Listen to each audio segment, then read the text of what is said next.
by shutting everything down. It never happened before. It is a new thing to use it this way. It has nothing to do with the spirit of America. And so when President Obama was elected and the Congress got back in, it's been maddening to a lot of you because it meant that every Democrat became a dictator in the Senate because of the filibuster.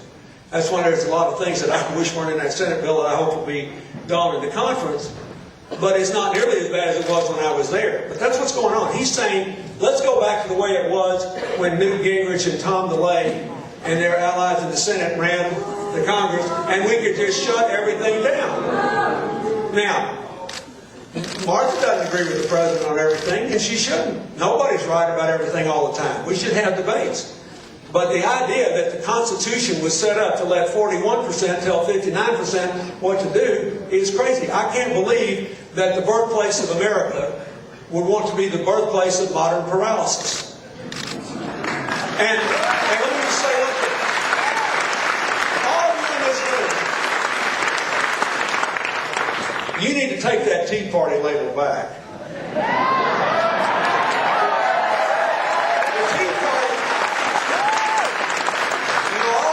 Party protest, the whole idea behind it is that government is inherently corrupt and bad and confused, right? And the Boston Tea Party was a revolt against government. That is not true. The Boston Tea Party was a revolt against abuse of power, taxation without representation, taking the autonomy away from the Massachusetts Bay Colony and the local governments. You had a very vigorous government at the time of the Boston Tea Party. The people believed in it, they participated in it, and they thought the purpose of the government was to advance the common good, and that all abuses of power should be opposed.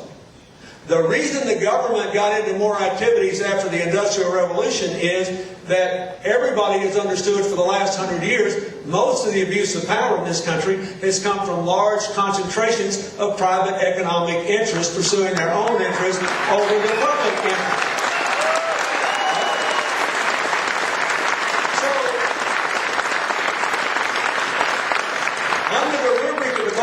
Party, and a lot of good people have shown up feeling this because they've been confused about what's in all these bills and everything.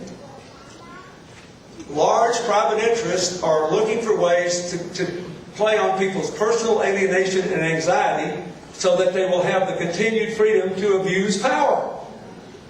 The Boston Tea Party belongs to you. Don't you forget it. The American Revolution began here, and it was won here first. The war went on for years after it was over in Massachusetts. You took care of the business in a hurry. And ever since then, Massachusetts has always been a state of the future.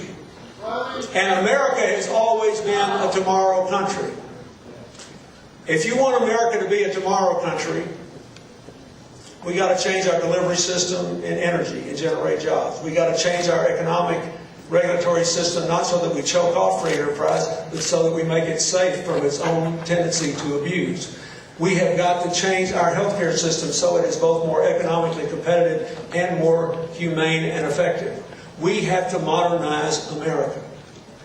And we got to do it in a way that sticks up for the ordinary citizens, not concentrated power. There is no question, if you look at the economy, if you look at jobs, if you look at healthcare, if you look at what is the proper use of congressional debate, she's on the right side of the issues and her opponent's on the wrong side. And so, there is no question that she has been recognized over and over and over again for holding institutions accountable. Financial institutions, mortgage institutions, drug companies, insurance companies, you name it. Whenever somebody got out of line, and she was Attorney General, she said people should be held accountable. That's the kind of senator she'll be. She'll be a senator in the true spirit of the Tea Party to give the future of Massachusetts and the future of America back to the people. And that's why I'm here. And I think it's perfectly consistent with what we're doing in Haiti. Why? Because the Americans are good people.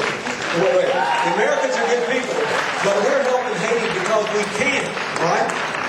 Because we can. And when my daughter is my age, and my grandchildren are her age, and maybe if I'm alive we'll have great-grandchildren, I want America to still be strong enough to help whatever happens in that generation's Haiti. We can only do this if we renew the purpose and the promise of America and the possibilities of its citizens. That's why I want you to say yes to Martha Coakley on Tuesday. Thank you.